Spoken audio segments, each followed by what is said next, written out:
Fala aí, futuros universitários! Sejam muito bem-vindos ao Ciência em Ação.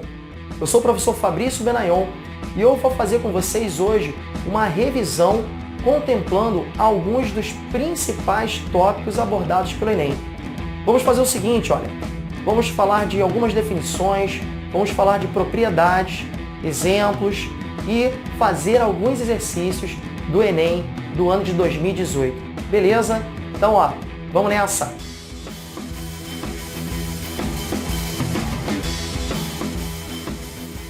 No topo dos conteúdos mais abordados pelo Enem, com certeza, razão e proporção é o primeiro.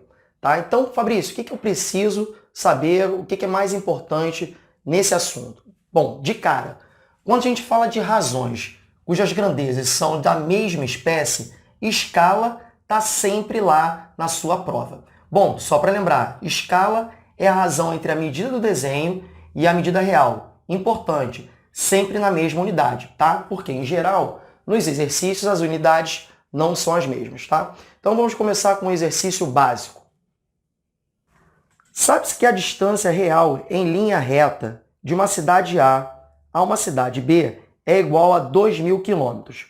Um estudante, ao analisar um mapa, verificou com sua régua que a distância entre essas duas cidades era de 8 centímetros. Os dados nos indicam que o mapa observado pelo estudante está na escala D.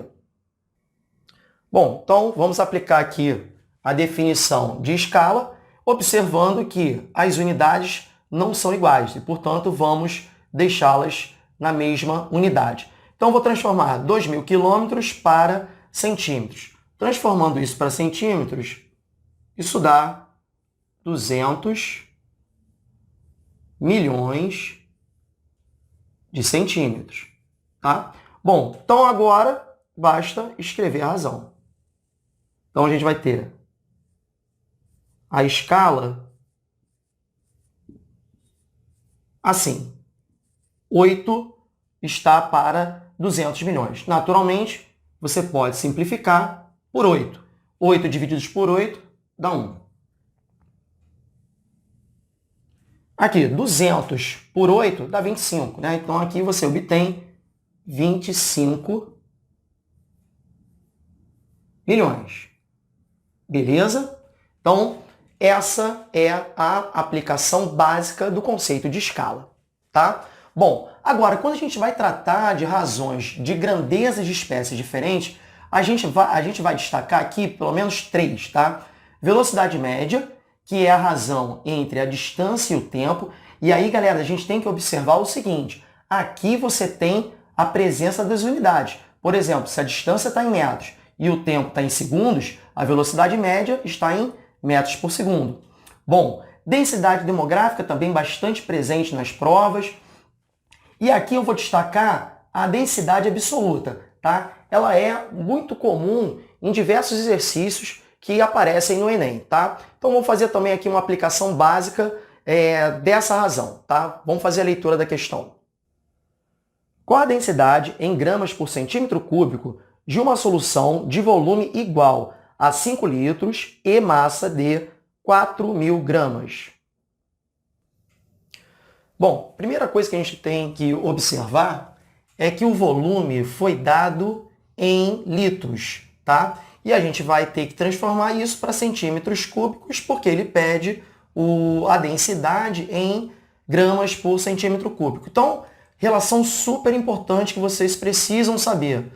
1 litro é igual a 1 decímetro cúbico. Então, dessa forma, fica fácil transformar litros para decímetro cúbico. Se 1 litro é igual a 1 decímetro cúbico, 5 litros são 5 decímetros cúbicos, que, por sua vez, é 5.000 centímetros cúbicos. Beleza? Pronto, agora basta montar a razão. A densidade absoluta, ou apenas densidade, é massa pelo volume. 5.000. Então, aqui a gente observa, cancelando, 4/5 igual a 0,8 gramas por centímetro cúbico. Legal? Bom, vamos para a proporção. Galera, o que vale destacar aqui? Claro, a relação fundamental. Proporção é uma igualdade entre duas razões. Então, A está para B, assim como C está para D. Se isso é verdade, então o produto A vezes D é igual ao produto B vezes C. Legal? Bom, eu vou destacar aqui para vocês também o seguinte. Como a gente deve escrever grandezas diretamente proporcionais e grandezas inversamente proporcionais. Então, seja x e y as duas grandezas. Se elas são diretamente proporcionais, então x é igual a k vezes y, onde esse k é a nossa constante de proporcionalidade. Por exemplo, se eu vou dobrar uma quantidade, 2 é a minha constante de proporcionalidade. Beleza? Grandezas inversamente proporcionais. Como é que eu escrevo? Sejam x e y, essas duas grandezas. Então, x vezes y igual a k, x e y são inversamente proporcionais, onde k, novamente, é a constante de proporcionalidade. Ou, de forma mais comum ainda, y é igual a k sobre x. Legal? Bom, vamos ver como é que isso aí pode ser cobrado para você.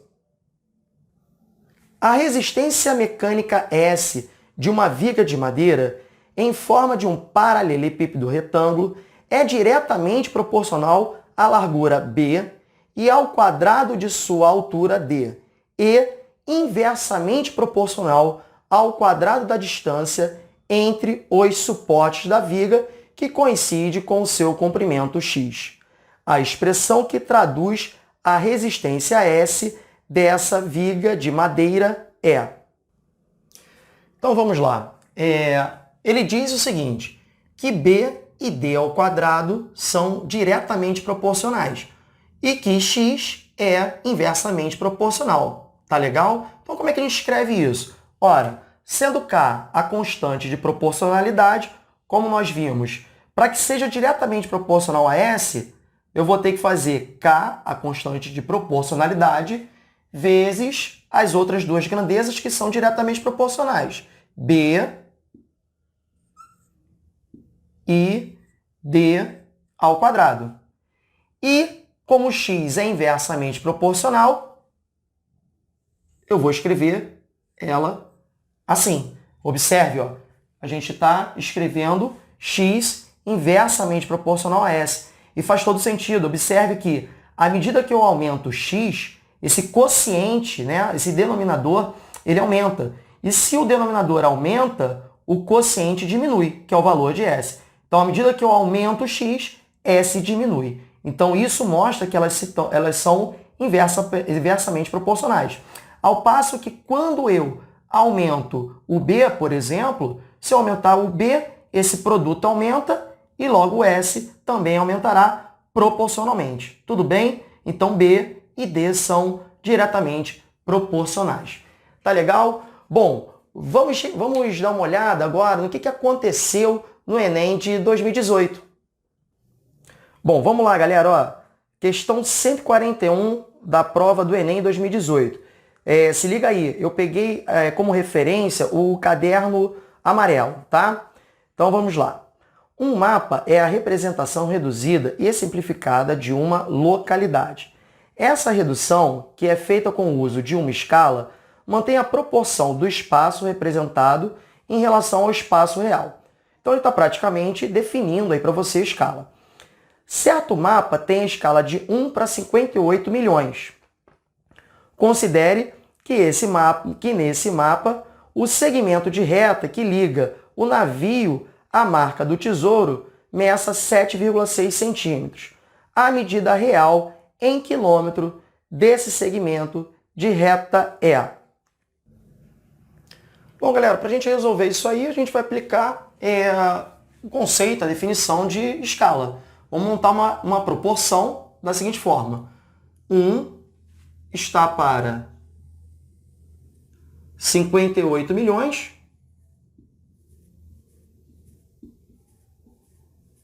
Assim como 7,6, a medida do mapa, está para x, que vai ser a nossa medida real, né?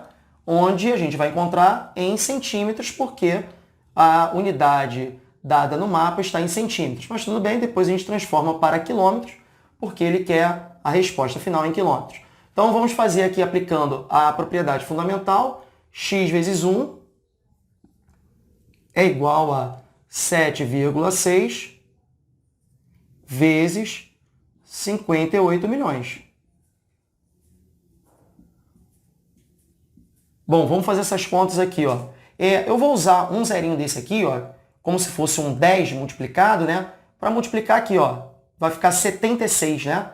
Então eu pego um zerinho daqui, que é um 10 vezes, e multiplico 7,6 para virar 76. Então eu vou fazer 76 vezes 58.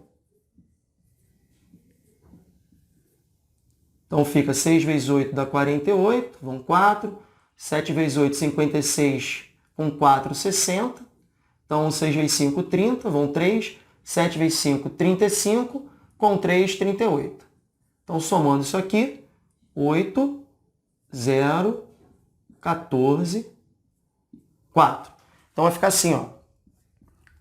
4, 4, 0, 8. Como usei um zerinho daqui para tirar essa vírgula, sobraram 1, 2, 3, 4, 5.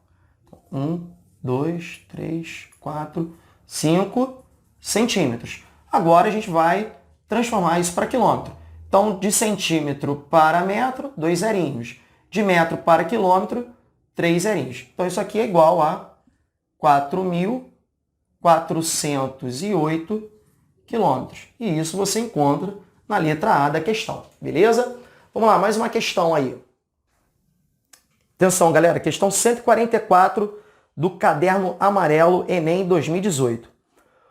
Uma empresa de comunicação tem a tarefa de elaborar um material publicitário de um estaleiro para divulgar um novo navio, equipado com um guindaste de 15 metros de altura e uma esteira de 90 metros de comprimento.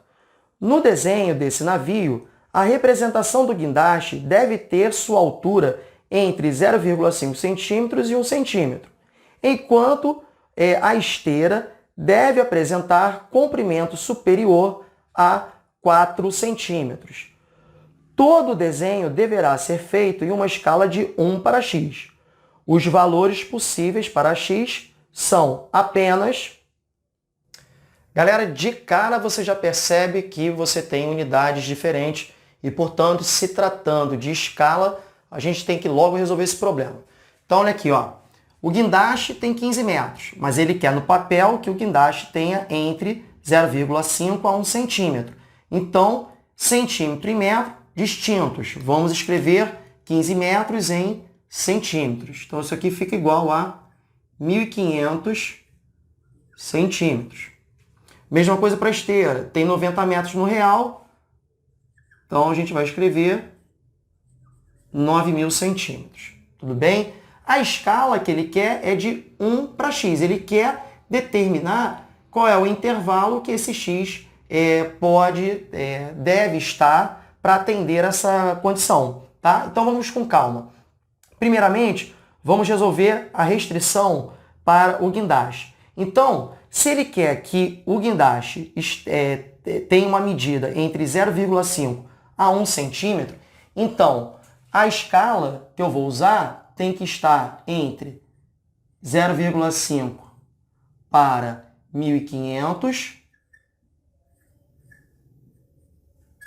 e tem que estar entre 1 para 1.500. Beleza? Por quê? Porque isso aqui são os limites. Então, eu vou usar a escala entre esses limites aqui. Então, essa escala tem que ser menor do que a escala que eu quero, que tem que ser menor do que o meu limite superior, que é de 1 para 1.500. Bom, mas essa aqui, né, a gente pode multiplicar por 2, né, em cima e embaixo, obtendo assim 1 está para 3.000, menor do que 1 para x, menor do que 1 para 1.500. Bom, como a gente está trabalhando aqui com os inversos, quando eu inverter, né, a desigualdade também vai inverter. Então vai ficar assim, né? X, esse 1.500 passa para cá, então fica x entre 1.500 e 3.000. Pronto. Para o guindaste eu já resolvi. Agora vamos ver para a esteira. A esteira ela tem que ficar maior do que 4 centímetros. A esteira, no real, tem 9.000 centímetros. Então, a minha escala, 1 para x, tem que ser maior que 4 para 9.000. 4 para 9.000. Que também pode ser simplificado por 4 aqui, né? Então, vamos dividir por 4, obtendo, assim, 1 para... Isso aqui dá 2.250. Beleza? Também, ó, se a gente multiplicar aqui cruzado, a gente vai chegar aqui x. Ó, cuidado que eu venho para cá, eu vou ler assim, né? X é menor que 2.250. E aí você observa o seguinte, que o x tem que ser menor do que 3.000, mas esse aqui é mais restrito, né? Ele tem que ser menor do que 2.250. E, portanto, a restrição fica 1.500 menor do que x, menor do que 2.250. Legal?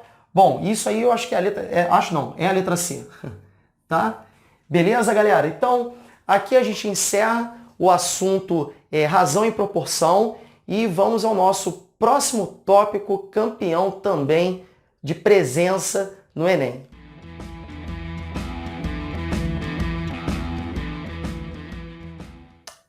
Dispensando qualquer comentário sobre a importância desse assunto, porcentagem é 100% garantido na sua prova. Bom, eu vou destacar para vocês aqui algumas coisas que podem vir a cair e são bastante simples de calcular e importantes na aplicação de diversos exercícios, beleza?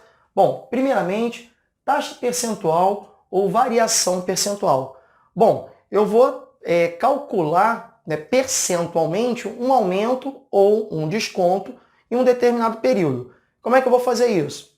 Bom, eu vou fazer a diferença entre o valor final menos o valor inicial, valor final menos o valor inicial dividido pelo valor inicial. Tá? A gente comumente chama de I a taxa percentual. Beleza? Então, ó, 2 exemplos simples, básicos, para a gente aplicar esse conceito. Vamos lá. Exemplo 1. Um produto teve seu preço reajustado de R$ 25 para R$ 32. Qual foi a taxa percentual de aumento? Bom, pelo que a gente acabou de ver, a taxa é obtida fazendo a diferença entre o valor final, 32, menos o valor inicial, 25, dividido pelo valor inicial, que é 25. Bom, fazendo aqui as contas, 32 menos 25 dá 7. 7,25. Bom, nesse momento, você pode aplicar a divisão entre 7 e 25, mas aqui, é claro, 25 é um número que nos favorece. A gente pode multiplicar essa fração por 4 no numerador e no denominador, obtendo assim 28 centésimos. E 28 centésimos é 28%. Tá? Claro que a gente pode também representar na forma decimal 0,28. Beleza? Vamos a mais um exemplo aqui. Ó. Em um mês, o preço do quilo do salmão diminuiu de R$ 25 para R$ 24. Qual foi a taxa percentual de decréscimo? Bom, galera, vamos lá. Mesma coisa. Taxa percentual será valor final, 24, menos o valor inicial, 25, dividido pelo valor inicial, que é 25. Beleza? Bom, fazendo as contas, isso aqui dá menos 1, dividido por 25. Mesma coisa, eu posso multiplicar essa fração por 4 a fim de obter um denominador 100, né? E isso é igual a menos 4%. Bom, o que significa esse menos aqui? Exatamente o decréscimo, beleza? Então, galera, para a gente calcular taxa percentual num determinado período é bastante simples, tá legal? Vamos ver mais um destaque aí dentro de porcentagem. Outro destaque muito importante dentro de porcentagem são os fatores de aumento e de desconto. Bom, galera, o que é esse fator? Esse fator é o valor pelo qual você multiplica um valor inicial a fim de se obter o valor final após o acréscimo ou o decréscimo, beleza? Bom, como é que eu acho esses fatores? Primeiro, fator de aumento é 1 mais i, onde esse i é a taxa percentual na forma decimal. Bom, o fator de desconto, analogamente, é obtido fazendo 1 menos i, onde i também é a taxa de desconto, a taxa percentual na forma decimal, beleza? Então, olha só, esses fatores têm uma aplicação muito grande no que nós chamamos de taxas sucessivas. É quando a gente tem ali a aplicação de uma taxa num período, depois no mesmo período uma outra taxa, a fim de se obter um valor futuro final, tá? E muitas vezes a gente quer achar a taxa acumulada nesse período, tudo bem? Então olha só esse exemplo. Certo produto sofre um aumento de 10% no mês de outubro e outro de 5% no mês seguinte. Então observe que você vai aplicar uma taxa de 10% e em seguida uma taxa de 5%. Então são taxas sucessivas. Qual foi a taxa percentual, ou seja, nesse período todo, de aumento ocorrido? Bom, seguinte, galera, primeiramente, o que a gente vai fazer? A gente vai calcular esses fatores. Então, vamos lá, com calma. Os fatores. Bom, primeiro aumento de 10%. Então, como é que a gente acha esse fator? 1 mais i na forma decimal. 10% na forma decimal, 0,1. Então, aqui a gente obtém o fator 1,1. Tá legal? Bom, no mês seguinte, uma taxa de 5% foi aplicada. Então, para achar o fator 1 mais a taxa percentual na forma decimal. 5% é 0,05. Tudo bem até aí? Então, o fator é 1,05. Para você achar o fator acumulado, basta você multiplicar 1,1 vezes 1,05. Bom, vou fazer essa conta aqui. Então, vai ficar 1,05 vezes 1,1. Vamos lá. Então, aqui fica 105. Aqui, 105. 5, 5, 1, 1. 3 casas decimais, 3 casas decimais. 1,155. Bom, beleza. E aí, como é que eu faço agora para achar a taxa percentual? Simples, né? Porque agora, da mesma forma que você tem que 1,1 é 1 mais 0,1, 1,155 é 1 mais 0,155.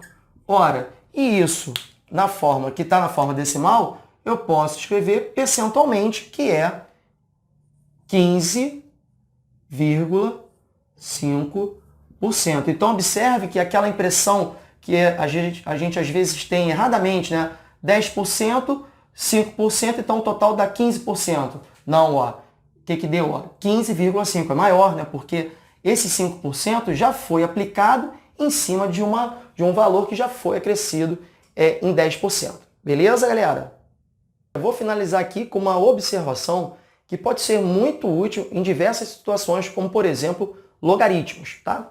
Então é o seguinte, se eu quero calcular o valor final e eu tive a aplicação de taxas sucessivas, você deve fazer o valor inicial vezes os fatores que forem envolvidos, fatores de aumento ou de desconto, tá? Bom, se a taxa for a mesma, ou seja, a mesma taxa foi aplicada no mesmo período, a gente chega numa fórmula importantíssima, que é a seguinte: o valor final é igual ao valor inicial vezes o fator de aumento ou de desconto, tá? Se for aumento, 1 mais i. Se for desconto, 1 menos i elevado a n, onde n representa o total de taxas que foram aplicadas.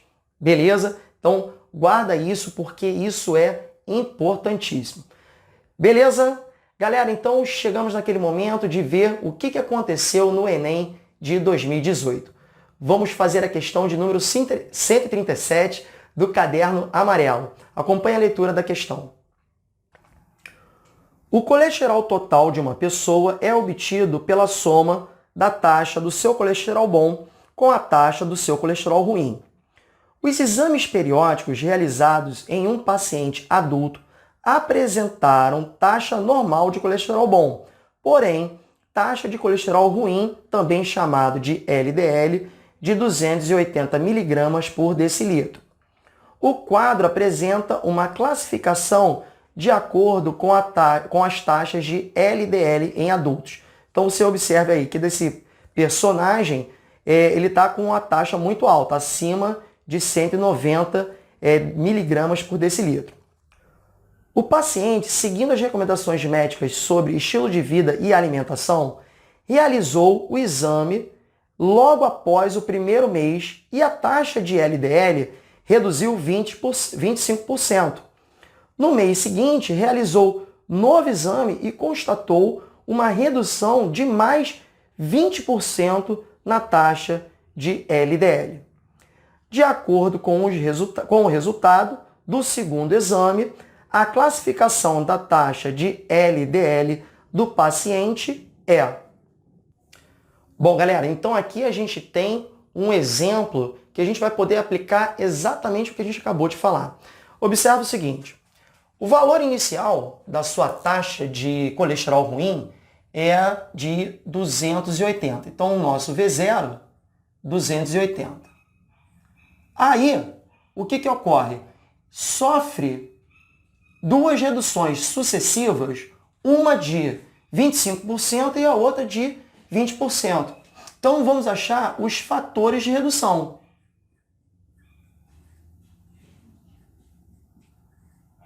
Bom, no primeiro, ele sofreu 25% de redução. Então, para a gente achar esse fator, a gente faz 1 menos a taxa percentual na forma decimal. 25% é 0,25. E isso vai dar 0,75. A outra é de 20%. Então, 1 menos 20% na forma decimal, 0,2. E isso dá 0,8. Beleza? Para a gente calcular o valor final, vamos fazer valor inicial vezes 0,75, que é o primeiro fator de redução, vezes 0,8, que é o segundo fator de redução. Ok? 0,75 vezes 0,8 dá 0,6 precisamente. Então fica 280 vezes 0,6. Então, 280 vezes 0,6 é o mesmo que fazer 28 vezes 6. Então, 6 vezes 8 dá 48, vão 4. 6 vezes 2 dá 12, 12 mais 4 dá 16.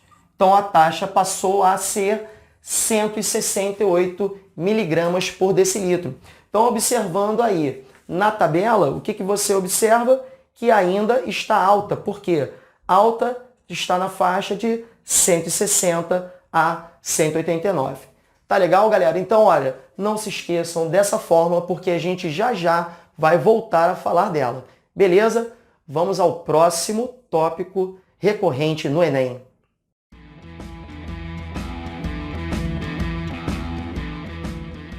Bom, galera, estatística é assunto recorrente nas provas do Enem.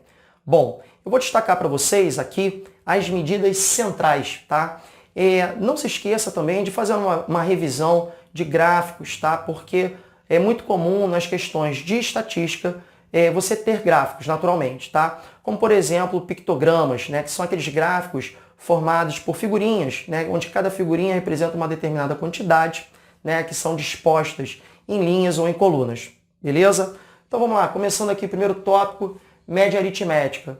O que eu vou destacar para vocês aqui? Essa forma aqui que é um pouco mais elaborada de se escrever a média aritmética. Até em termos de uma contextualização, apresentação da questão, ele pode colocar a média aritmética expressa dessa forma e você se assustar, tá? Não se assuste. Esse símbolo aqui indica o somatório, tá? Então é a soma dos valores de x, onde o índice varia de 1 até n, que é exatamente o que está aqui, ó. Se você expandir isso, o que aparece é x1 mais x2 mais x3 até o último elemento xn, tá? E multiplicado por 1 sobre n, que é a mesma coisa que dividir por n, beleza? Bom, uma outra medida central que é equivalente à primeira, e às vezes a gente acaba se assustando, a média aritmética ponderada. Pô, é a mesma coisa. A média aritmética ponderada, ela é definida da seguinte forma. Suponhamos que você tem os valores x1, x2, x3 até o xn. E cada um desses valores possui uma certa frequência. Como assim, Fabrício? É quantidade de vezes que ele aparece. Numa pesquisa é bastante comum. Vamos supor, você está pesquisando sobre o preço de um determinado produto, tá? E esse preço aparece algumas vezes repetidas, por exemplo, em supermercados diferentes, tá? Então esse valor P1, que a gente pode também chamar de peso, nada mais é do que a frequência, ou seja, a quantidade de vezes que o valor aparece na lista, tá? Então, naturalmente, a média aritmética é a soma dos produtos dos valores pelos seus respectivos pesos dividido pela soma dos pesos. Complicou? Vamos a um exemplo prático para a gente aplicar isso daqui. Seguinte, eu fiz um resumo, né, da questão que diz o seguinte, você tem lá 3 tipos de peixe, A, B e C, foram pescadas 15, 10 e 5 quilos respectivamente, tá? E o preço de cada tipo está expresso nessa coluna. O tipo A, o preço é 3 quilos, o tipo B, 6 e o tipo C, 9 quilos não, né? O preço é R$9 por quilo. Beleza? Bom, como é que a gente vai calcular a média de preços? Observe o seguinte, a quantidade pescada é o equivalente à frequência, ou o peso correspondente. Então a gente vai fazer assim, ó. Vou fazer esse cantinho aqui, tá? Se vocês me permitirem, vou fazer assim, ó. 3 vezes 15, ou 15 vezes 3, porque é o peso vezes o valor, mais 10 vezes 6, mais 5 vezes 9. Isso dividido, observe que a quantidade pescada representa o peso e não o preço, porque o preço é aquilo que eu quero saber, a média. Então, eu vou dividir por 15 mais 10 mais 5. Legal? Fazendo aqui as continhas, ó. 3 vezes 15, 45, mais 60, mais 45, dividido por... Aqui vai dar 20, 30. Beleza, então como é que fica aqui, ó? 45 mais 45 dá 90, 150 dividido por 30, e isso é igual a 5. Então, o preço médio do quilo é R$5. Beleza, galera? Outras duas medidas de centralidade muito importantes são a mediana, que é o valor que ocupa a posição central numa lista em ordem, sempre. Então, se por acaso você tem uma lista de valores e esses valores não estão em ordem, e aí tanto faz ser crescente ou decrescente, você primeiramente deve colocar essa lista em ordem, crescente ou decrescente, e aí observar o valor central. Só que aí ocorre o seguinte, Se eu tenho uma quantidade ímpar de valores, como por exemplo essa daqui, você consegue dividir a lista em quantidades iguais. Então aqui eu fico com 3 elementos à esquerda do 4, 3 elementos à direita. Portanto, o 4 é o elemento central dessa lista e, portanto, é a mediana. Agora, se eu tenho uma quantidade de valores, uma quantidade par de valores, o que ocorre? Eu não tenho aquele valor central que divide a lista em duas partes iguais. Então, para você calcular a mediana, você vai tomar os dois valores centrais e efetuar a média aritmética. Então, nesse caso, aqui nesse exemplo, vai ser 3 mais 4 dividido por 2. Então, isso aqui vai dar 3,5, tá? Então, observe que 3,5 sequer é um valor da lista. E, portanto, quando você tem uma quantidade ímpar, o valor está na própria lista, o valor central. Tá? E no caso em que você tem uma quantidade par, você deve pegar os dois valores centrais e efetuar a média aritmética. Tá legal? E, por fim, uma medida de centralidade também que é bastante usual é a moda. Tá? O que é a moda? A moda é o valor mais frequente da lista, ou seja, aquele que aparece mais vezes. No caso aqui, desse exemplo, 5 vai ser a moda, tá? Porque ele aparece 3 vezes, o 4 só uma vez, o 3 apenas uma vez e o 2 apenas 2 vezes, sendo assim 5 o valor mais frequente. Tudo bem? Bom, então vamos lá, vamos ver o que aconteceu no Enem de 2018. Bom, galera, vamos lá. Questão 147 do caderno amarelo Enem 2018. De acordo com o relatório recente da Agência Internacional de Energia, AIE, o mercado de veículos elétricos atingiu um novo marco em 2016, quando foram vendidos mais de 750 mil automóveis da categoria. Com isso, o total de carros elétricos vendidos no mundo alcançou a marca de 2 milhões de unidades desde que os primeiros modelos começaram a ser comercializados em 2011. No Brasil, a expansão das vendas também se verifica. A marca A, por exemplo, expandiu suas vendas no ano de 2016, superando em 360 unidades as vendas de 2015, conforme representado no gráfico. A média anual do número de carros vendidos pela marca A nos anos representados no gráfico foi de... Bom, galera, observando aí o pictograma, a gente consegue observar que a diferença da quantidade de carrinhos de 2015 para 2016 é de 3, tá? E ele disse que de 2015 para 2016 houve um aumento de 360 unidades vendidas. Ou seja, 3 carrinhos no pictograma equivalem a 360 unidades. Bom, sendo assim, um carrinho equivale a 360 divididos por 3, que é 120. Ora, então, em 2014, um carrinho. Então, 120 unidades. Em 2015, 2 carrinhos, 240 unidades. E, finalmente, em 2016, você tem 5 carrinhos, que te dá um total de 600 unidades. Ele quer a média de carros produzidos, carros vendidos, nesses 3 anos. Então, basta efetuar a média aritmética. Então, 120 mais 240 mais 600 dividido por 3, porque eu tenho 3 anos. Então, vamos lá. 120 com 240 dá 360, 360 mais 600 dá 960. E 960 dividido por 3 dá precisamente 320 unidades. Então, essa é a média de carros vendidos nesse período. Beleza? Vamos lá, temos mais uma questãozinha. Vamos lá, questão de número 162.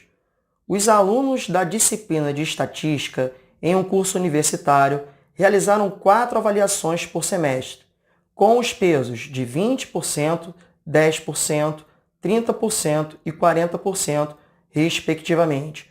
No final do semestre, precisam obter uma média nas 4 avaliações de no mínimo 60 pontos para serem aprovados.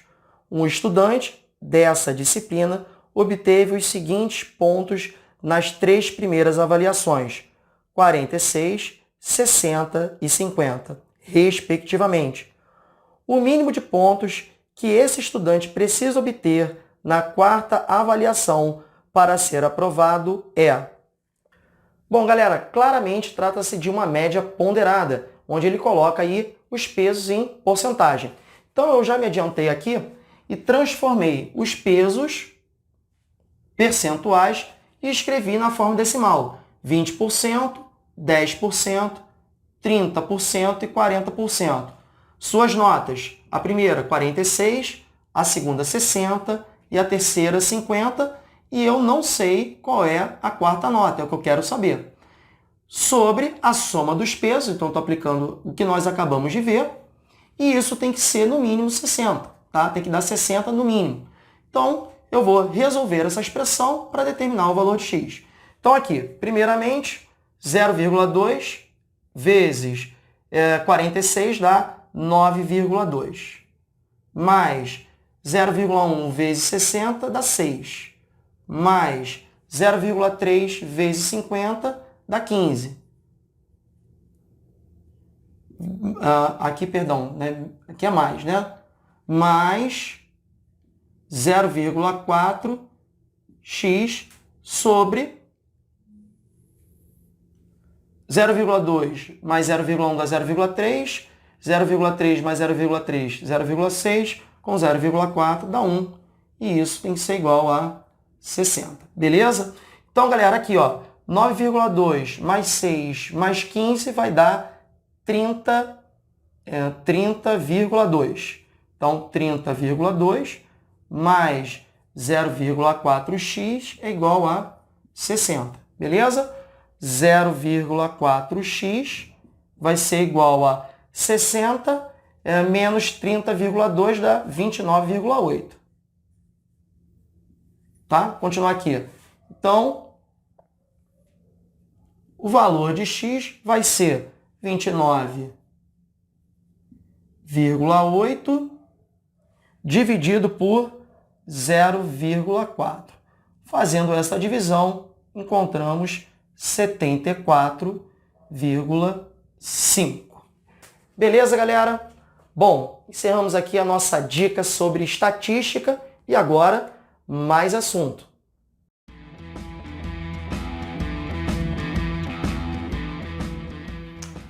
Bom, galera, assunto que costuma bugar muita gente, análise combinatória. Bom, o que a gente vai fazer? Vamos dar uma olhada nas principais fórmulas de contagem, tá? Bom, primeira delas, permutações simples. Permutação de n objetos é dada por n fatorial. Sempre muito ligada à ideia de se ordenar em fila. Por exemplo, né? 5 objetos, eu quero ordenar 5 pessoas, por exemplo, que eu quero colocar em fila. Então, isso vai ser 5 vezes 4, vezes 3, vezes 2, vezes 1, que é precisamente n fatorial. Tá legal? 5 fatorial nesse exemplo.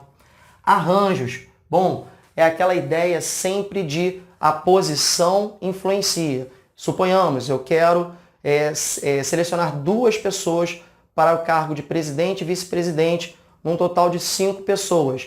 Então, se eu seleciono a pessoa A para ser a presidente e B para ser a vice-presidente, isso é uma contagem. Agora, se eu inverto, por exemplo, B é a presidente e A é a vice-presidente, é uma outra contagem. Então, toda vez que a ordem da seleção faz diferença, você está falando de um arranjo. Já as combinações, a ordem não importa. Por exemplo, eu tenho 5 pessoas e eu quero selecionar 2 pessoas para formar um grupo. Ora, então o grupo com a pessoa A e B e o grupo com as pessoas B e A constituem o mesmo grupo. Então você não precisa contar 2 vezes, tá? Então toda vez que a ordem não influencia na contagem, a gente está falando de combinações. Beleza? Show! Então eu vou dar um destaque aqui para vocês para a permutação com repetição. Então observe o seguinte, imagine que você tem lá n objetos, tá? dos quais você tem uma certa quantidade N1 que se repete, uma certa quantidade N2 que se repete, e assim sucessivamente. A permutação com repetição desses objetos, desses N objetos, é dada por N fatorial sobre N1 fatorial vezes N2 fatorial vezes e assim sucessivamente. Olha o exemplo que eu coloquei aqui de uma aplicação bem legal da permutação com repetição. Seguinte, eu estou no ponto A, eu vou percorrer através dessa malha até o ponto B, beleza? Só que eu só posso fazer o seguinte, eu só posso andar na direção para cima e para a direita. Então, dessa forma, um trajeto possível seria direita, cima, direita, cima, direita, cima, direita. Então, observe que qualquer trajeto que eu tome obedecendo essa regra, eu vou ter 1, 2, 3, 4 deslocamentos para a direita. Então, posso escrever assim, ó, usando D, o símbolo de direita, D, D, D, D. E 1, 2, 3 deslocamentos para cima. Cima, cima, cima. Então, essa constitui uma possibilidade. Claro que eu poderia fazer assim, ó. D, C, C, D, D, C, D. Seria uma outra forma de contar. Então, o que acontece? A questão aqui está em você permutar as posições entre esses valores, onde você tem 4 repetições da letra D e 3 repetições da letra C. Então, isso trata-se de uma permutação com repetição. Então, você vai ter 1, 2, 3, 4, 5, 6, 7 objetos. Então, permutação de 7 objetos, onde 4 deles se repetem e outros 3 se repetem.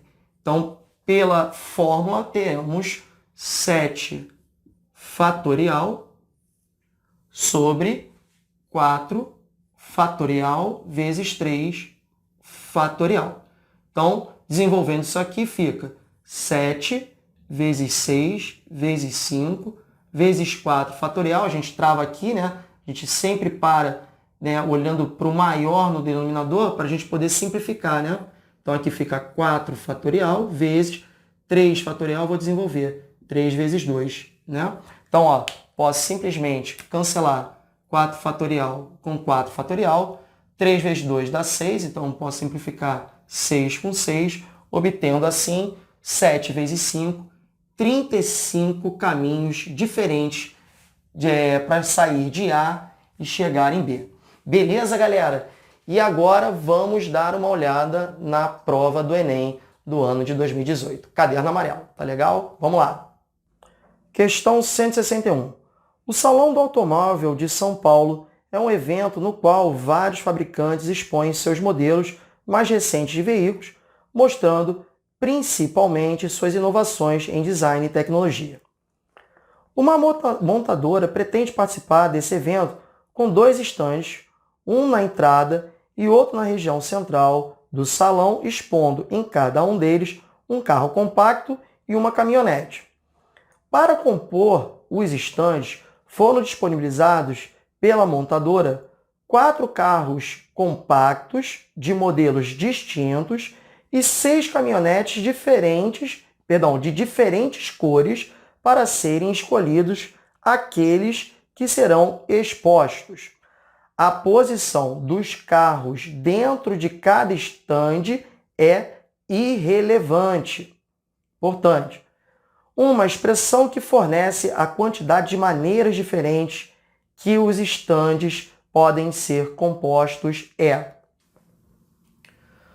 Bom, uma dica valiosa para você resolver problemas de análise combinatória é: ponha-se no lugar de quem tem que realizar a ação. Isso ajuda a visualizar o problema.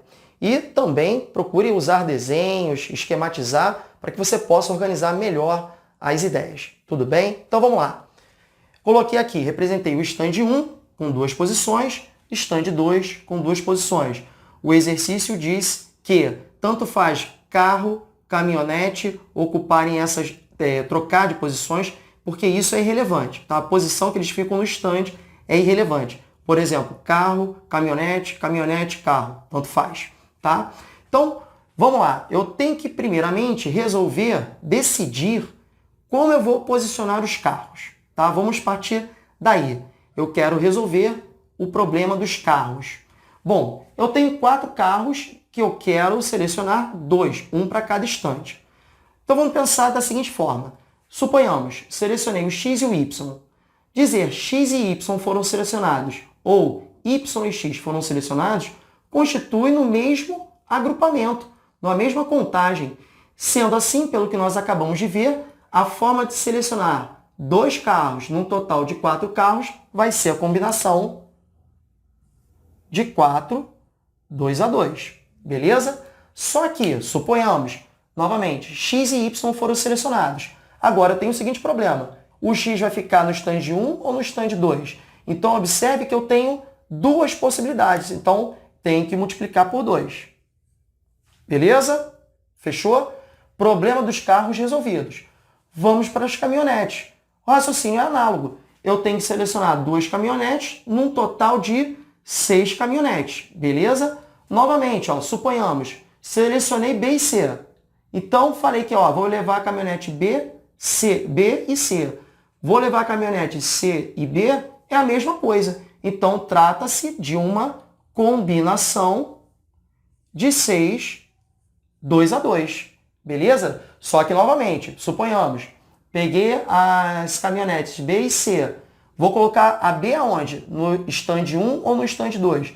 Então, eu tenho 2 possibilidades, vezes 2. Pelo princípio fundamental da contagem, o total de possibilidades é o produto entre elas.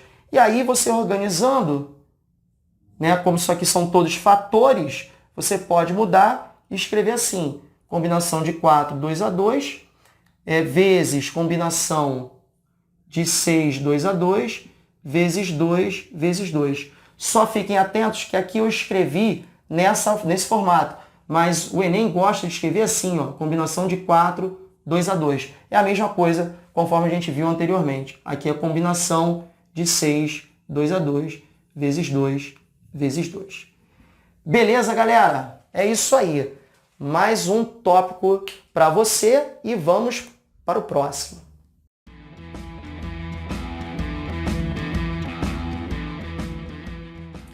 Bom, a gente chama de evento certo aquele evento aleatório que tem 100% de chance de acontecer. Bom, probabilidade estar na sua prova do Enem é um evento certo. Beleza?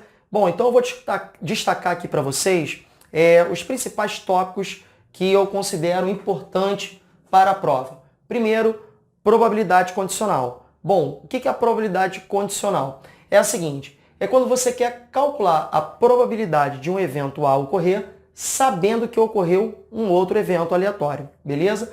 Então a gente lê assim, a probabilidade do evento A, dado que B ocorreu, é a probabilidade da interseção, ou seja, de ocorrer simultaneamente os dois eventos, pela probabilidade do evento ocorrido, aquele que a gente já sabe que ocorreu, tudo bem? Então, para isso, separei um exemplo básico para a gente testar essa forma, tá? Então, vamos lá.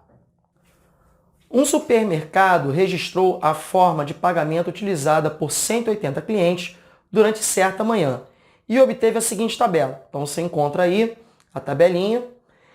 Qual é a probabilidade de que se tenha utilizado o cheque sabendo que seu valor não excedeu R$50? Bom, então a gente consegue perceber nesse exercício que existe uma condição. Eu quero saber a probabilidade de ter sido pago com cheque, sabendo que, olha a condição, sabendo que a compra não superou R$50. Beleza? Então vamos lá. Primeiramente, eu vou determinar a probabilidade da interseção. Então, probabilidade da interseção entre os dois eventos, ou seja, ter pago com cheque e não ter superado R$50. Então, o evento vai ser observado aqui, 25 corresponde à interseção. Foram 25 pessoas que pagaram com cheque e não superou R$50. Então, a probabilidade vai ser 25, 180 avos, que é o total de pessoas observadas. Muito bem. Bom, a probabilidade de se ter pago, ter feito compras no valor até R$50 é o evento B. Então, está aqui o total de pessoas que compraram cuja compra não supera R$50. Então, basta a gente somar 34 mais 25 mais 40. Então, isso aqui dá 55 com 40 dá 90. Então, a probabilidade de você ter comprado, ter feito compras até R$50 vai ser 99 180 avos. Então, a probabilidade pedida é de ter pago com cheque e sabendo que não superou R$50. Pelo que a gente acabou de ver, vai ser 25 180 avos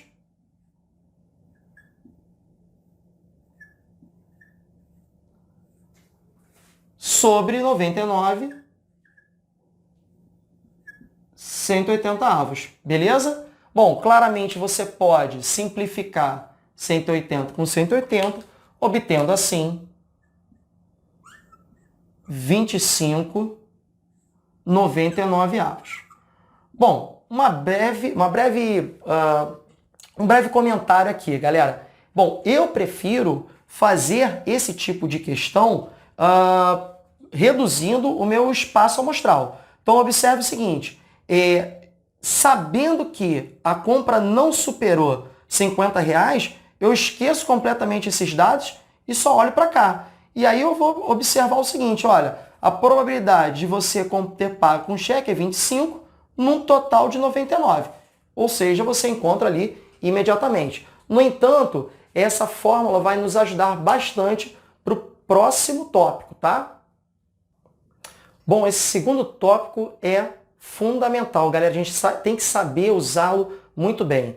É o seguinte, a ideia aqui é de multiplicar probabilidades, tá? Então, da fórmula da condicional, a gente consegue observar o seguinte, que a probabilidade do evento A e B ocorrerem simultaneamente é a probabilidade do evento B vezes a probabilidade do evento A ocorrer sabendo que B ocorreu, tá? Então, daquela fórmula, a gente vai obter esse teorema do qual a gente já vai aplicar agora numa questão bem legal que caiu na prova do Enem de 2018, beleza? Então vamos lá, vamos fazer a leitura dessa questão. Para ganhar um prêmio, uma pessoa deverá retirar sucessivamente, sem reposição, 2 bolas pretas de uma mesma urna. Inicialmente, as quantidades e cores das bolas são como descritas a seguir. Então, na urna A, 3 bolas brancas, 2 bolas pretas e uma bola verde. Urna B possui 6 bolas brancas, 3 bolas pretas e uma bola verde. Urna C possui 2 bolas pretas, 2 bolas verdes. E a urna D possui 3 bolas brancas e 3 bolas pretas.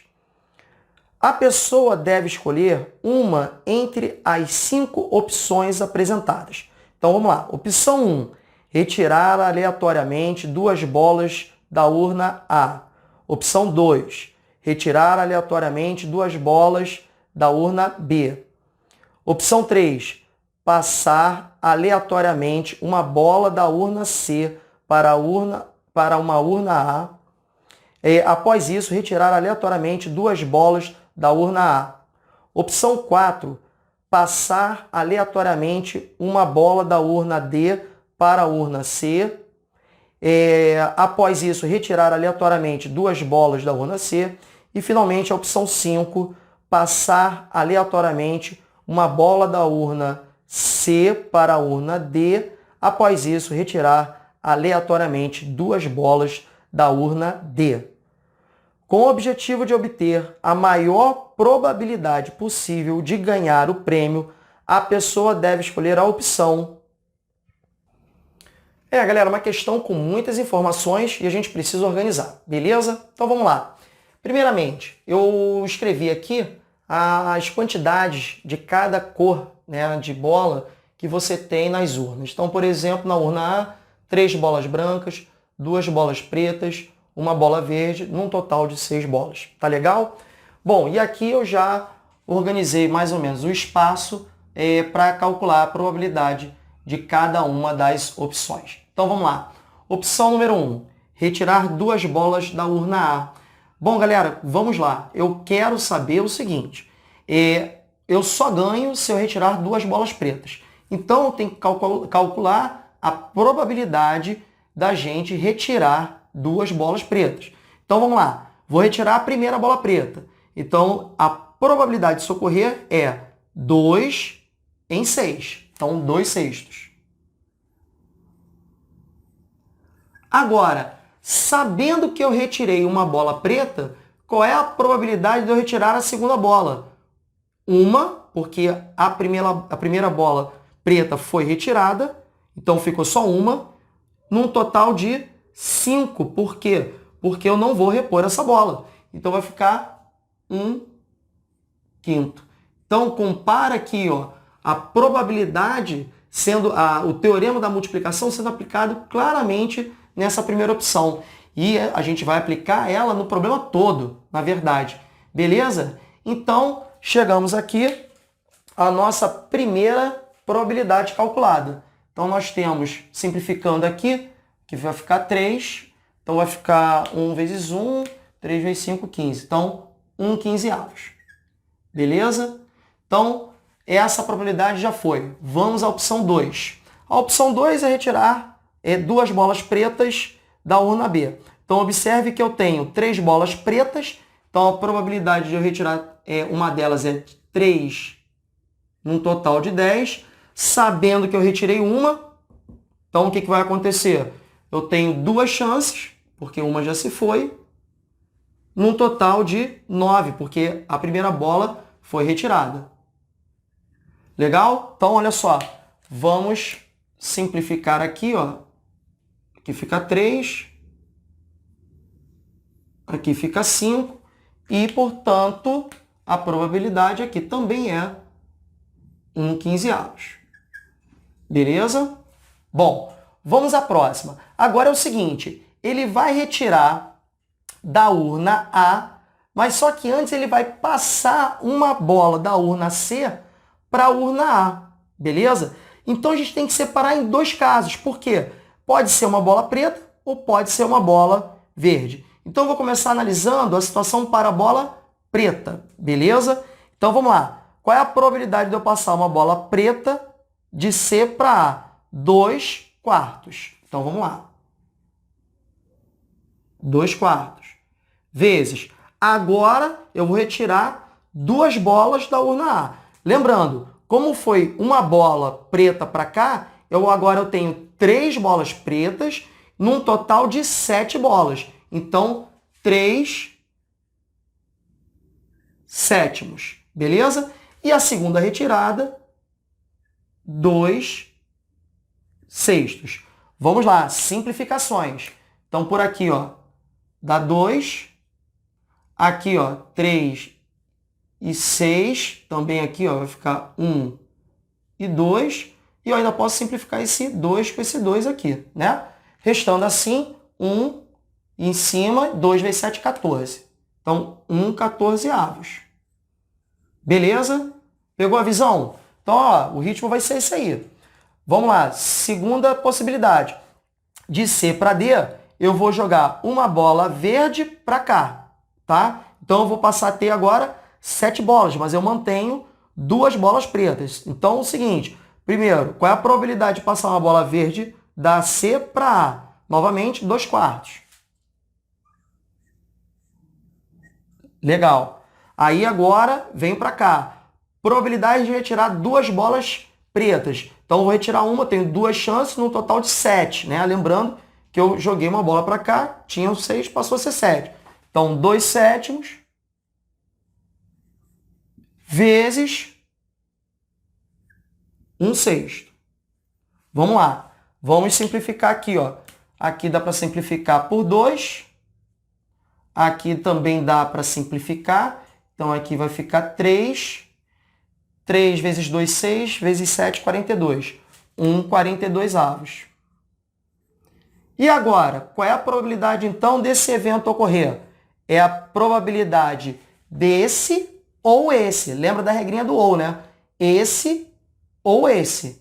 Então, a gente tem que somar. Então, vai ficar 1/14. Peraí. 1/14 mais 1/42. Observe aqui que 14 vezes 3 dá 42. Então, aqui fica 3 vezes 1, 3, mais 1, 4. Efetuando o MMC, né? 4/42. Depois a gente vem e simplifica 2/21. Maravilha. Tranquilo. Vamos lá agora, ó. Opção 4. Agora eu vou jogar uma bola de D para C. Então, de D para C. E vou retirar de C. Beleza? Então, vamos lá. Também vou ter que separar em 2 casos. Então, o primeiro caso que a gente vai analisar é passar uma bola preta daqui para cá. Tranquilo? Então, vamos lá. Vamos lá. Então, vai ficar assim. Primeiro, probabilidade de passar uma bola preta daqui para cá, 3/6. Foi? Bom, joguei uma bola para cá, passou a ter 5. Então, eu estou analisando o caso de ser preta. Então, daqui para cá, passou a ter 3 pretas. Então, a probabilidade de retirar uma bola preta vai ficar 3/5. Vezes, aí, 2/4. Então, a gente está utilizando direto aqui o nosso teorema. Beleza? Então, ó, vamos simplificar. Aqui fica 2. Aqui eu posso simplificar também, ó. Fica 2. Não tem mais nada para simplificar, então aqui fica 3/20. Maravilha. Vamos lá. Agora o segundo caso. Eu vou jogar de D para C uma bola, agora a bola branca, né? Então, vou ficar com 5 bolas, 2 pretas, uma verde e uma branca.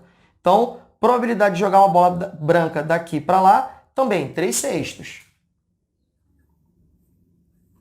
Vezes probabilidade de tirar uma bola preta. Então, como ficou aqui 5, né? Ficou. Então, 2/5. Vezes 1/4. Maravilha. Vamos simplificar isso aqui, ó. Aqui vai ficar 2. Esse 2 eu cancelo com esse 2. Então, aqui vai dar 1/20. Então, a probabilidade desse evento ocorrer é a soma 3/20 mais 1/20, 4/20, que é 1/5. E, finalmente, a opção 5. A opção 5 eu vou passar de C para D e retirar de D. Então, olha só, vamos separar também em casos. Então, vamos fazer aqui, vamos olhar primeiramente a bola preta e depois, no caso, a bola verde. Então, uma bola verde. Maravilha. Então, como é que vai ficar aqui, ó? Passando de C para D. Primeiro, olhando o caso, passou uma bola preta. Qual é a probabilidade? 2/4. Maravilha. Depois, aí joguei uma bola para cá, ficou com 7, né? Uma daqui para cá ficou com 7. Então, eu passei uma bola preta daqui para cá, então aqui deu 4/7. Retiro mais uma bola, 3/6. Então, vamos às simplificações. Aqui dá para simplificar por 2. Aqui dá para simplificar por 3. E 2 vezes 2 dá 4. Simplifica 1/7. Beleza? E agora, o último caso aqui, que a gente vai jogar uma verdinha daqui para cá. Jogou uma verdinha daqui para cá, novamente, 2/4 é a probabilidade de você efetuar isso. Vezes, bom, aqui ficaram agora 7 bolas, não é isso? Eu vou retirar uma preta, lembrando que aqui eu já fiz a preta, então vai ficar 3/7 vezes 2/6. Então, vamos às simplificações. Então, aqui vai ficar 2. Posso simplificar aqui, ó, 3 com 6 dá 2. Então, isso aqui morre. Obtendo assim 1/14. Beleza? Então, a probabilidade disso aqui acontecer, isso aqui é 2/14, né? Mais 1/14, 3/14. Então, a probabilidade do evento da opção 5 ocorrer que eu acabei de falar, 3/14. Bom, depois de tudo isso, o que você vai ter que fazer é comparar. Bom, efetuando essa comparação, você vai chegar à conclusão, e aí é simples, relativamente simples, basta você transformar todos os numeradores das probabilidades calculadas aqui, aqui, aqui e aqui. Transforma ele em 1. Por exemplo, aqui divide por 4, aqui divide por 3. Aí você vai ver que o menor denominador vai ser esse, tá? E aí, claro que o maior quociente é esse aqui. Então, a probabilidade, a maior chance dele ganhar está na opção 5, beleza? Questão bastante trabalhosa aí no Enem, envolvendo probabilidade e esse teorema aqui que ajuda a gente pra caramba. Tá legal? Então, vamos ao próximo tópico para a gente arrebentar nesse Enem.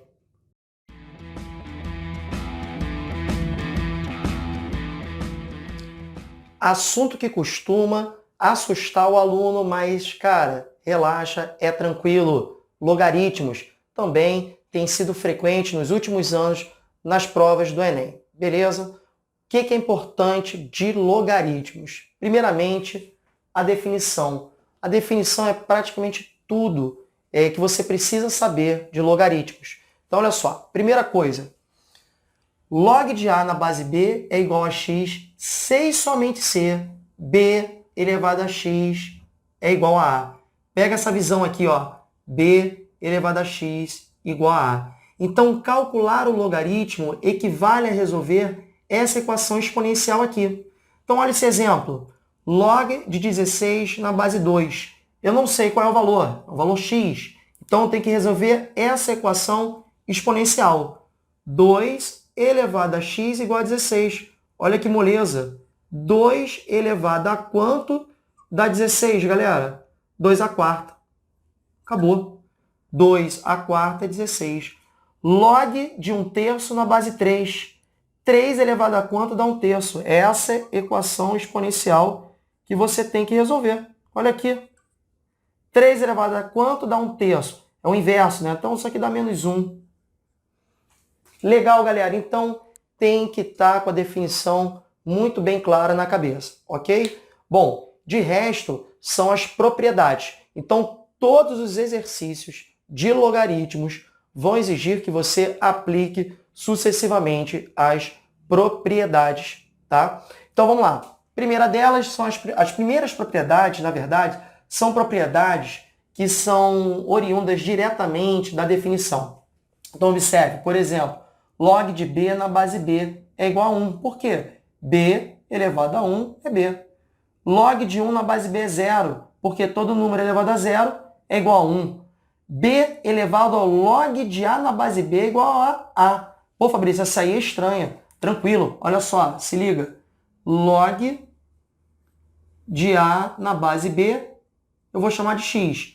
Pela definição, B elevado a x é A. Ora, mas quem é o x? Log de A na base B. Substitui aqui, ó, o x por log de A na base B, que o que você tem é B elevado ao log de A na base B igual a A. Beleza? A gente não costuma muito usar essa propriedade, não. Agora, essa propriedade, meu amigo, você vai usar na sua prova. E vai estar lá o seguinte, ó.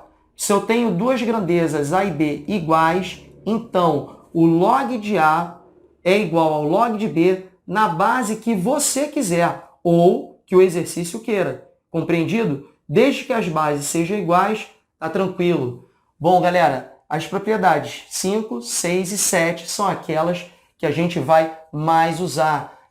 São as propriedades operatórias, que vai dizer lá que o log do produto é o log de A mais o log de C, tá? Numa mesma base.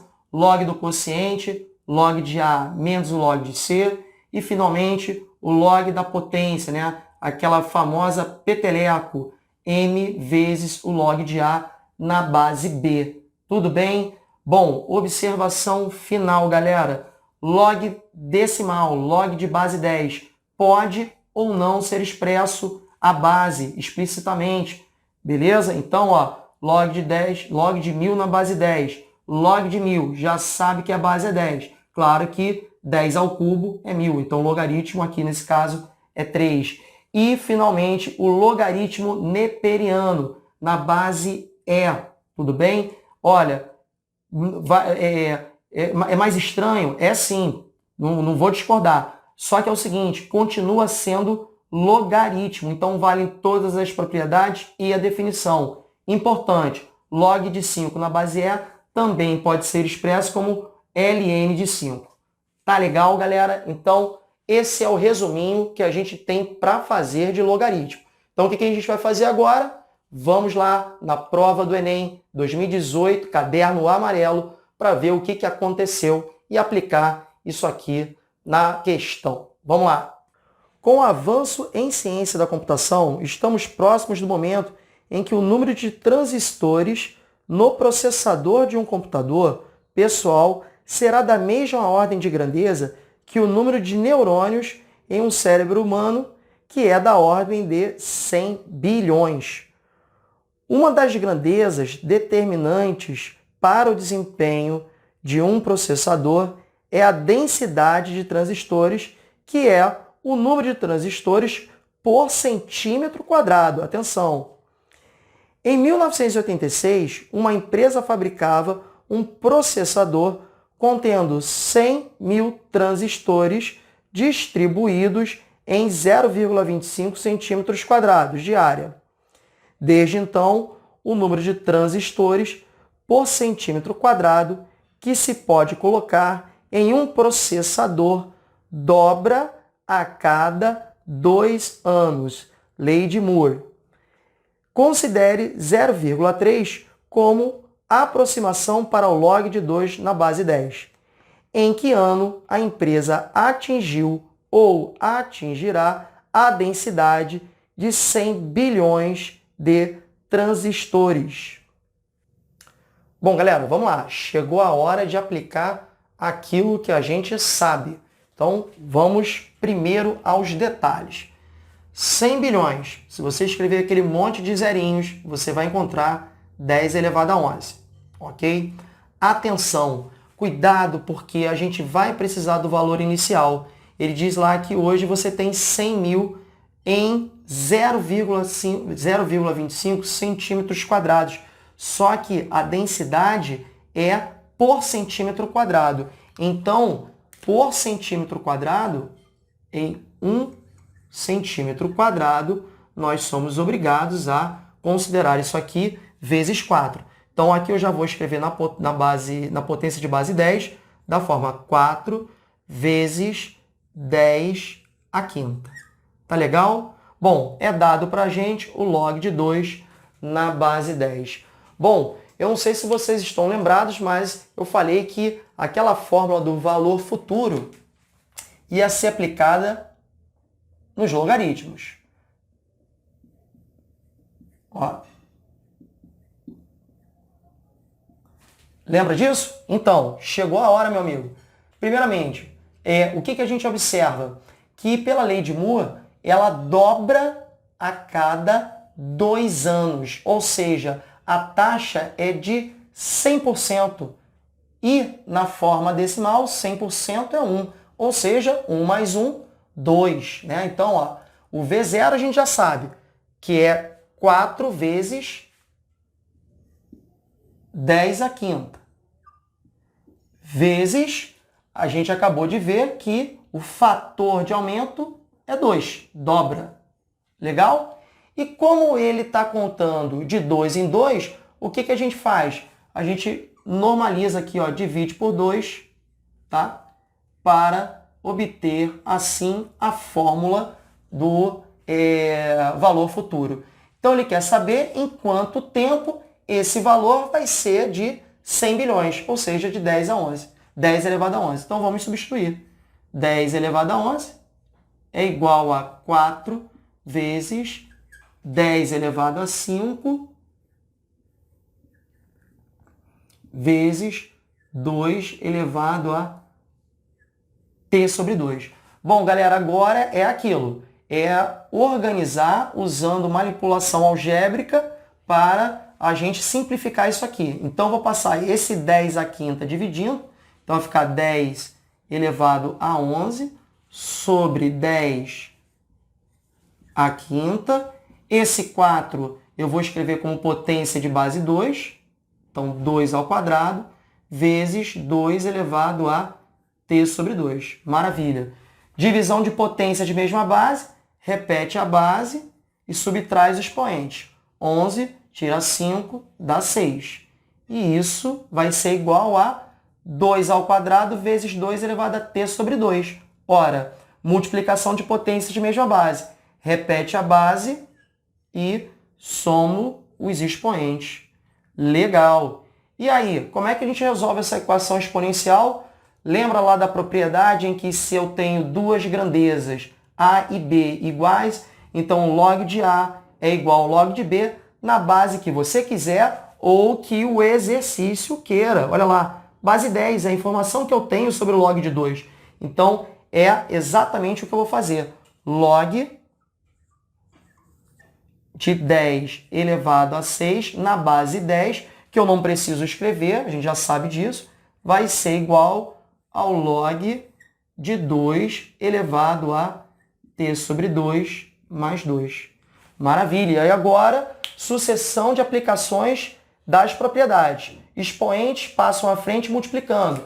Então, eu fico com 6 vezes o log de 10 igual a t sobre 2 mais 2, vou colocar entre parênteses, maravilha, vezes o log de 2. Olha lá, começou a aparecer tudo. Mais aqui, ó, mais aplicação de propriedade. Log de 10 na base 10 dá 1, então 6 vezes 1 dá 6. Log de 2, log de 2 é dado. O log de 2 é 0,3. Então vai ficar, ó, t sobre 2 mais 2 vezes 0,3. Vou passar isso aqui dividindo. Então, vou ficar com t sobre 2 mais 2 igual a 6 dividido por 0,3. Ou seja, 60 divididos por 3, né? Quanto é que dá isso? 60 divididos por 3 dá 20.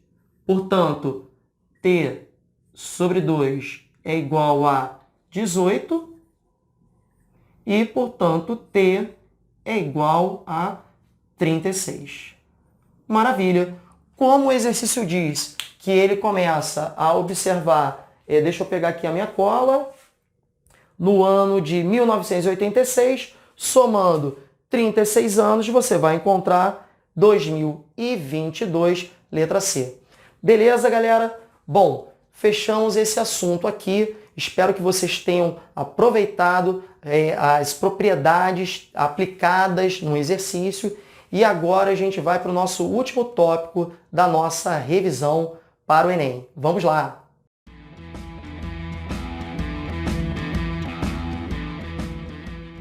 Bom, meus amigos, chegamos ao nosso último assunto dessa revisão para o Enem.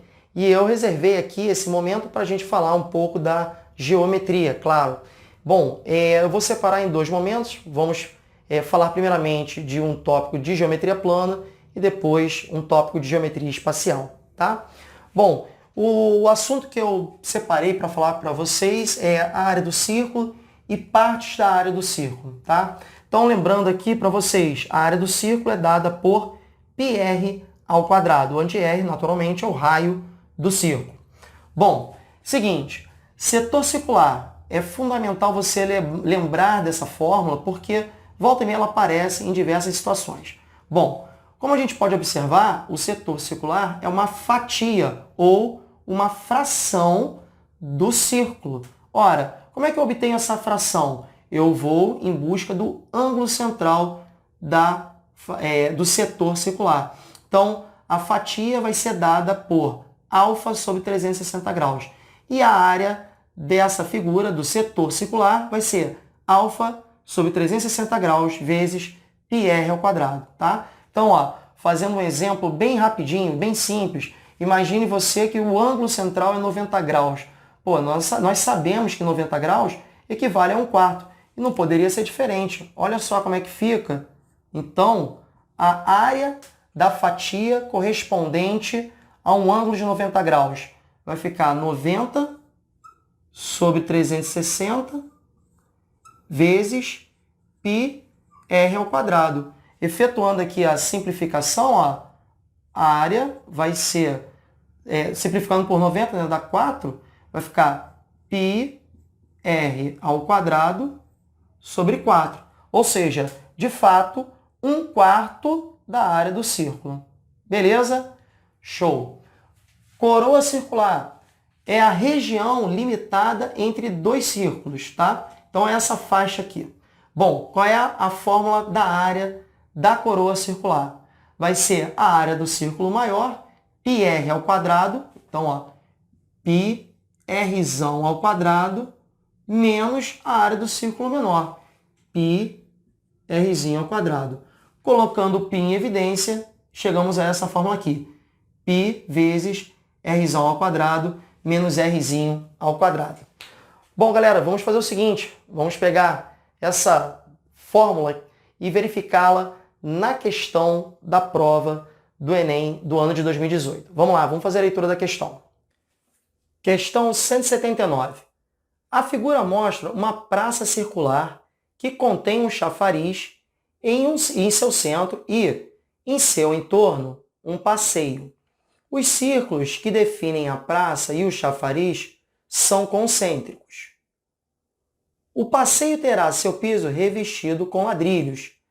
Sem condições de calcular os raios, pois o chafariz está cheio, um engenheiro fez a seguinte medição.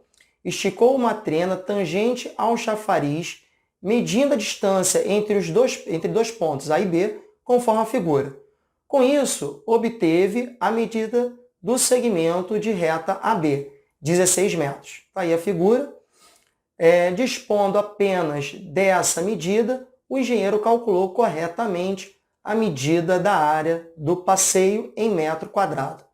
A medida encontrada pelo engenheiro foi...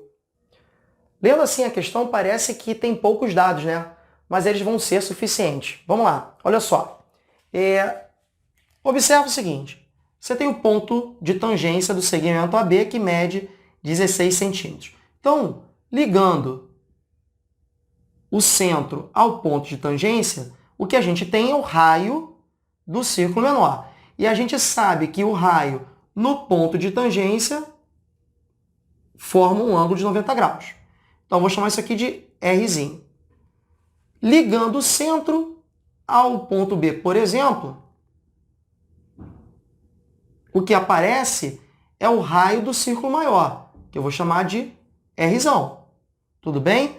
Bom, é claro que se eu ligo para o ponto A figura que aparece é a mesma. São dois triângulos congruentes. Ora, então, esse segmento vale 8, porque AB vale 16, esse ponto aqui passa a ser o ponto médio. Então, olhando para esse triângulo, o que nós temos é um triângulo retângulo de hipotenusa Rzão e catetos Rzinho e 8. Então, escrevendo isso aqui, ó, Rzão ao quadrado é igual a Rzinho ao quadrado mais 8 ao quadrado. Rzão ao quadrado menos Rzinho ao quadrado é igual a 64. Ei, peraí, Fabrício, por que você está fazendo isso? Pelo seguinte, lembra? A área que ele quer é a área da coroa circular, que é dada por π Rzão ao quadrado menos Rzinho ao quadrado. Ora, esse valor a gente acabou de achar, 64. Então, a área vai ser dada por 64π. Maravilha de questão, né? Vamos lá, finalizar agora com chave de ouro, cilindros. Bom, galera, sólido geométrico importantíssimo, muito fácil de contextualizar e, portanto, acaba sendo muito usado nas questões do Enem. Então, galera, o que você precisa saber sobre cilindro, volume, a área da base, que é um círculo, então é πr ao quadrado, vezes a altura, beleza? Área da superfície total. Quando você planifica um cilindro, a área lateral forma um retângulo de base igual ao comprimento da circunferência que serve como base, ou seja, o comprimento da circunferência é 2πr e a altura é a mesma do cilindro. Sendo assim, a área lateral é 2πr vezes h, é a área desse retângulo. Tá? Então, se eu quero calcular apenas a área lateral, eu faço 2πr vezes h, mais, eu esqueci de completar, mais 2πr ao quadrado. Opa, desculpa, estava faltando aqui, ó, 2πr ao quadrado. O que é isso aqui? São as bases, né? Um círculo aqui, πr ao quadrado, mais um círculo aqui, πr ao quadrado. Cuidado, porque em alguns exercícios, por exemplo, dentro de um determinado contexto, ele pode dizer que não há tampa, né? Então, por exemplo, a área da superfície vai ser só a área lateral, mais a área de uma base, tá? Porque não vai ter a tampa. Tudo bem? Então, galera, vamos aplicar essa tecnologia na questão que caiu no Enem no ano de 2018, beleza? Vamos lá fazer a leitura dessa questão na tela aí. Questão 170. Para decorar um cilindro circular reto, será usada uma faixa retangular de papel transparente, na qual está desenhada em negrito uma diagonal que forma 30 graus com a borda inferior. O raio da base do cilindro mede 6 sobre π centímetros e, ao enrolar a faixa, obtém-se uma linha em formato de hélice, como na figura. Então vocês podem observar a figura ilustrando a situação. O valor da medida da altura do cilindro em centímetros é... Bom, eu fiz aqui a representação do problema e a primeira coisa que a gente tem que observar é que essa faixa ela deu 6 voltas em torno desse cilindro. Ó. Começa aqui, então vai girar 1, 2, 3, 4, 5 e finalizando aqui 6. Tá? Então, como ela deu 6 voltas, a base desse retângulo corresponde a 6 vezes o comprimento da circunferência da base desse cilindro. Então, vamos lá. A gente sabe que o comprimento da circunferência é dado por 2πr,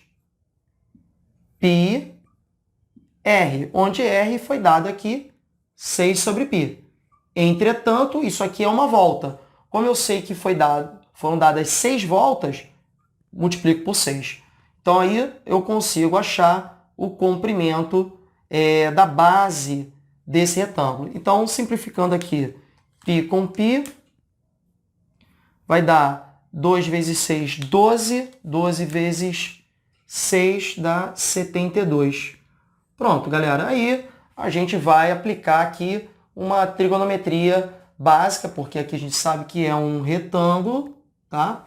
Onde eu conheço o ângulo de 30 graus, eu quero o cateto oposto e tenho o cateto adjacente. Então, eu vou aplicar tangente, né? Tangente do ângulo é cateto oposto sobre cateto adjacente. Então, escrevendo isso, eu tenho tangente de 30 é cateto oposto sobre cateto adjacente. Tangente de 30 é raiz de 3 sobre 3. E isso aqui é igual a h sobre 72. Posso simplificar aqui 3 e 72. Simplificando isso vai dar 2, sobra 1, 24.